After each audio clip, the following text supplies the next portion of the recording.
हा जो काळ जात असताना 2010 मध्ये माझ्या आधी तात्यांनी ह्या बँकेचं अध्यक्षपद भूषवलंय, आदरणीय पवार अण्णांनी भूषवलेलं आहे. त्याच्यानंतर 10-11 मध्ये चेअरमन पदाची धुरा माझ्यावर दिली गेली. योगायोग असेल किंवा मी ज्या ज्या संस्थेमध्ये काम करतो गेले 25-30 वर्ष, तर मी या ठिकाणी थोडंसं स्वतःबद्दल नमूद करणं मला योग्य वाटतं की त्या संस्थांचे सुवर्ण महोत्सव साजरे करण्याचं माझ्या नशिबी आलं. मी खरेदी विक्री संघाचा सुवर्ण महोत्सव साजरा केला चेअरमन असताना, मी मार्केट कमिटीचा सुवर्ण महोत्सव संचालक असताना साजरा केला आहे, मी माझ्या ग्रामपंचायतीचा सरपंच असताना सुवर्ण महोत्सव साजरा केला आहे साहेब 2012ला. म्हणजे योगायोग आहे. आणि मी चेअरमन असताना अण्णांचा अमृत महोत्सवी वाढदिवस होता. मला अजून काही घटना माझ्या अगदी परफेक्ट आहेत.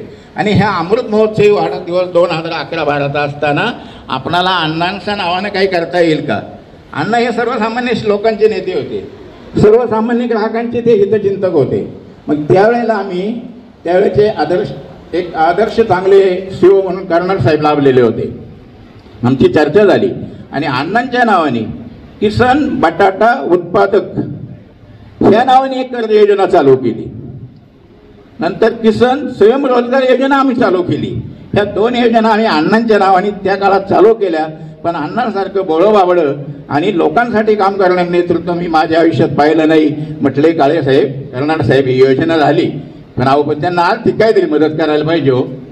तर 1% त्यावेळेला त्यांना व्याजामध्ये सूट द्यायला लावली अण्णांनी आणि 500 शेतकऱ्यांना ह्या योजनेचा लाभ झाला.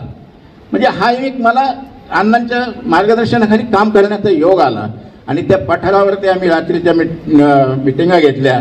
त्यावेळेला असं होतं की ITC मार्फत, आजही आहे तिथं, ITC मार्फत लोकांना बटाटे बियाणं दिलं जातं. ते भांडवलापासून तर विक्रीपर्यंत त्यांचे करार असतात.